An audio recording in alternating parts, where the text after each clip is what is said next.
evolution by itself is not a threat to Christianity or to Genesis. However, Darwinian metaphysical Darwinism, the idea that this is all an unguided process that doesn't need a creator, that somehow evolution will magically one day account for the origin of life, this is all metaphysical Darwinism. It's essentially atheism that has been injected into evolution. I completely reject that.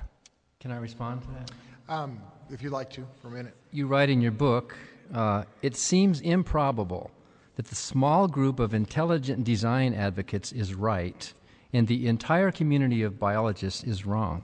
You write in here with admiration of that group of Jews who consider the story of Adam and Eve to be a parable and a metaphor, that Adam and Eve actually did not exist as historical people.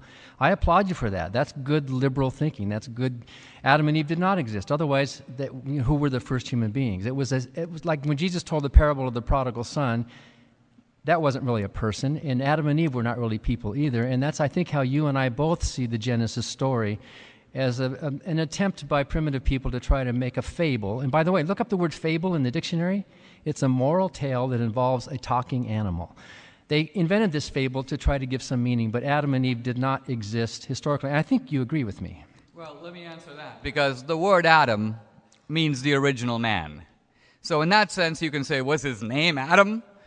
We're calling him Adam. He was the original man. And what do we mean by the original man? By the original man, we mean biblical man, moral man, man who's capable of reasoning. Now, here's a question that we don't know.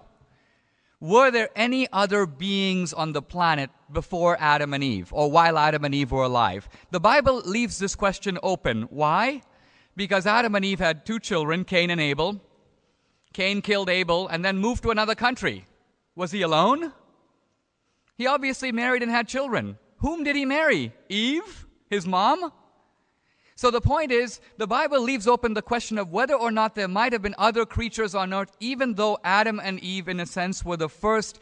In a sense, they are the first man and woman to be biblical, which is to say, to be able to reason between good and evil. So this is not a rejection of the literal account of Genesis.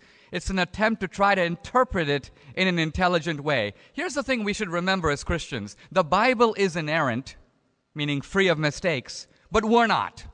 Our interpretations of the Bible are not infallible. And therefore, we are trying as intelligent Christians to make sense of things and to understand them better. What Dan is doing really here is trying to exploit thoughtful ambiguity and make it seem like a rejection of Scripture. It's not. It's an affirmation of Scripture. It's loving God not just with our heart, but with our mind. And that's what Christians should do.